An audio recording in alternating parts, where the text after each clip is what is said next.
প্রশ্নে বলা আছে 9 ও 16 এর মধ্য সমানুপাতি কত। তো এটি কিন্তু বিশেষ নিবন্ধন পরীক্ষা 2010 সালে আসছে এবং এই টাইপের প্রশ্নগুলো মূলত রিপিট হয় প্রাইমারি সহ নিবন্ধন পরীক্ষায়। সো আমরা এখানে যখন মধ্য সমানুপাতি চাইছে তখন আমরা যেটা করব সেটা হচ্ছে দ্বিতীয় রাশি স্কয়ার করব, আর এই প্রথম এবং তাহলে এই 9 আর হচ্ছে 16 কে গুণ করে নিব। ঠিক আছে, 9 আর 16 কে গুণ করে নিব। গুণ করে নিলে আমরা পাবো মূলত হচ্ছে 144। ঠিক আছে, এই দুইটা সংখ্যাকে গুণ করলে পাবো 144। আর এই যে দ্বিতীয় রাশি স্কয়ার করে নিলাম, মানে হোল স্কয়ার করে নিলাম, এই স্কয়ারটা যদি আমরা এই পাশে বর্গ করে নিই, অর্থাৎ 144 কে যদি আমরা বর্গ করি তাহলে এই দ্বিতীয় রাশি অর্থাৎ মধ্য সমানুপাত পাবো হচ্ছে আমরা 12। ঠিক আছে, 12, কেননা 12 গুণ করলে 144, অর্থাৎ এই রুট ওভার 144 করলে আমরা মূলত 12 পাবো এবং এই 12 হবে এই প্রশ্নটির সঠিক অ্যান্সার, অর্থাৎ ক নম্বরটি রাইট। উপরে 9 বাই প্রশ্নবোধক বাই হচ্ছে 81 এবং প্রশ্নে বলা আছে যে কোনো একটি সংখ্যা প্রশ্নবোধক স্থান দুটিতে বসবে।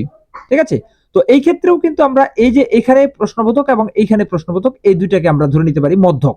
ঠিক আছে, মধ্যক ধরে নিব আমরা। তো এখন কথা হচ্ছে মধ্যক মানে হচ্ছে আমরা স্কয়ার করব, আর এই যে 9 আর 81 কে গুণ করে নিব। 9 আর 81 কে যদি আমরা গুণ করি তাহলে পাবো মূলত আমরা হচ্ছে 729। ঠিক আছে, 729 পাবো 9 আর 81 কে গুণ করলে, এবং এটাকে যদি আমরা বর্গ করি অর্থাৎ রুট ওভার করি তাহলে এই যে এখানে পাবো যেটা পাবো সেটা হচ্ছে 27। অর্থাৎ আমরা হচ্ছে 27 আর 27 যদি গুণ করি তাহলে আমরা পাবো 729 এবং এই অ্যান্সারটি হচ্ছে রাইট, অর্থাৎ গ নম্বরটি রাইট 27।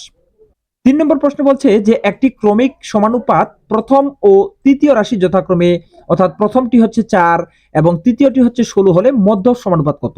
ঠিক একই ব্যাপার, আমরা এই 16 এবং 4 কে গুণ করে নেব। 4 এবং 16 কে গুণ করলে পাবো হচ্ছে 64। ঠিক আছে, 64 পাবো এবং 64 কে যদি আমরা রুট ওভার করি তাহলে আমরা হচ্ছে পাবো 8 8 64, অর্থাৎ 8 পাবো। রাইট অ্যান্সার হচ্ছে খ নম্বর। তো এই নিয়মটি যারা বুঝতে পারছেন তারা অবশ্যই এই 4 নম্বর প্রশ্নের উত্তরটি কমেন্টের মাধ্যমে জানাবেন। প্রশ্নে বলা আছে 4 ও 9 এর মধ্য সমানুপাতি কত। সঠিক উত্তরটি কমেন্টের মাধ্যমে জানাবেন।